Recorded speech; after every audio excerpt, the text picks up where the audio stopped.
आज समंदरी तूफान आसानी मजीद शिद्दत इख्तियार कर सकता है। महकमे मौसमियात ने आंध्र प्रदेश, ओडिशा, मगरबी बंगाल में बारिश का अलर्ट जारी किया है। माहीगीरों को समंदर में न जाने की सलाह दी गई है।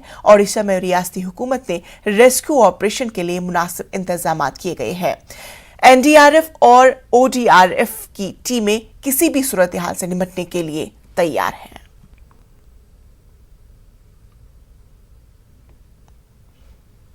Cyclone Asani, and this is currently located around in southeast Andaman Sea, around 11 degree north latitude and 88.4 degree east longitude, almost about 900 kilometers southeast of Puri.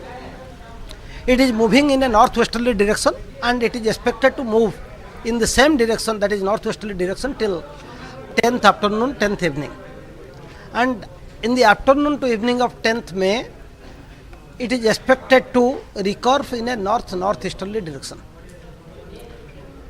And almost all the models are pointing to a recurvature around 10th of May, afternoon to evening. And then it will move parallel to the coastline of India, that is particularly Odisha coast, and then gradually it will, by the time it reaches south of Puri, almost it will be a 11th May around evening time.